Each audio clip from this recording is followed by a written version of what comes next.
পড়ি, নামাজের মধ্যে যদি ধ্যান না থাকে, নামাজে দাঁড়িয়েছি, আমার কী হবে? আল্লাহ আমার সামনে, আমি আল্লাহকে দেখছি, না আল্লাহ আমাকে দেখছে। কি তাহলে আল্লাহ আমার সামনে, আমি নামাজ পড়ছি, ডাইনে আমার জান্নাত, বাঁয়ে আমার জান্নাত, আর আমি কুরসির উপরে দাঁড়িয়ে আছি, আল্লাহ তাআলা আমাকে দেখছে, না আমি আল্লাহ তাআলাকে দেখছি। এইভাবে ধ্যানের সাথে আমরা মহব্বতের সাথে দুরূদ শরীফ পড়ি।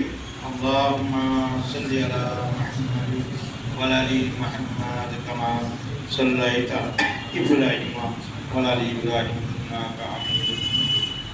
আল্লাহুম্মা বারিক আলা মুহাম্মাদ ওয়া আলা আলি মুহাম্মাদ কামা বারাকতা আলা ইব্রাহিম ওয়া আলা আলি ইব্রাহিম ইন্নাকা হামিদুম মাজিদ। तमाम प्रशंसा से महान रब्बुल आलमीन, যিনি আসমান জমিন এবং সমস্ত পৃথিবীর স্রষ্টা, সেই মহান রব্বুল আলামিনের শুকরিয়া আদায় করে বলে আলহামদুলিল্লাহ। যার প্রশংসা ছাড়া আমাদের জীবন বেকার, যার প্রশংসা ছাড়া আমাদের জীবন বেকার। আর যাকে সৃষ্টি না করলে আল্লাহ পাক আসমান জমিন কিছুই সৃষ্টি করতেন না। তার শানে আমরা দুরূদ পড়ে বলি সাল্লাল্লাহু আলাইহি ওয়াসাল্লাম, যে আমাদের মুস্তাফা মুহাম্মদ মুস্তাফা আমাদের মানব জাতির কল্যাণ স্বরূপ এসেছিলেন। সেই নবী করিম সাল্লাল্লাহু আলাইহি ওয়াসাল্লামের 12ই রবিউল আউয়াল আমরা জন্মদিন এবং আগমন দিন এবং ওফাতের দিন হিসেবে কিন্তু এই দিনটা ইতিহাসের পাতায় গণ্য করা হয়।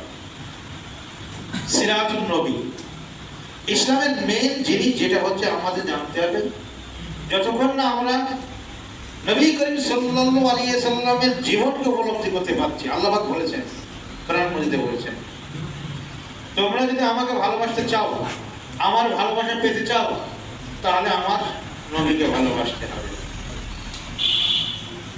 তাই কোরআন মাজিদে আল্লাহ পাক যে জিনিসটার হুকুম করেছেন, যে জিনিসটার কথা আমাদের উপর দান করেছেন, সেই জিনিস করাটাই আমাদের একটা ফরজ কর্তব্য হয়। তাহলে আমাদের প্রথম কর্তব্য হচ্ছে আল্লাহ এবং আল্লাহ রসুলের জীবনীকে সুন্দরভাবে জানবো। আমার নামাজ কেন দাঁড়ায় না, আমার রোজা কেন ঠিক মতো হয় না, আমার ইসলামের জীবন আমার মধ্যে কেন আসে না। সবাই আমাদেরকে দাওয়াত দিচ্ছে, সবাই আমাদের দাওয়াত দিচ্ছে, দাওয়াত দেওয়ার পর নামাজের প্রতি আমাদের মন বসছে না, রোজার প্রতি আমাদের মহব্বত হচ্ছে না। কারণটা কি? কারণটা কি? আমরা আমাদের জীবনে কিন্তু নবী করিম সাল্লাল্লাহু আলাইহি ওয়াসাল্লামের সিরাতটাকে বুঝিয়ে দিতে পারি।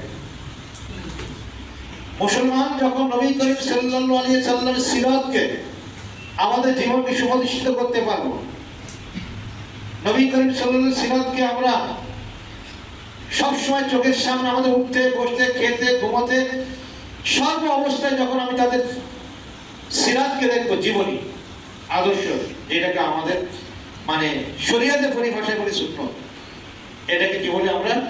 শরীয়তের পরিভাষায় বলি সুন্নাত। এই জীবনটাকে যদি আমরা উপলব্ধি না করতে পারি, তাহলে ইসলামের স্বাদ আমরা কিন্তু পাবো না।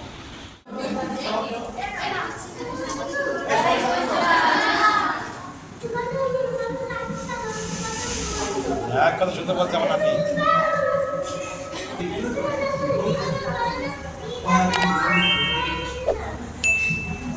বল এই খাসা ভাই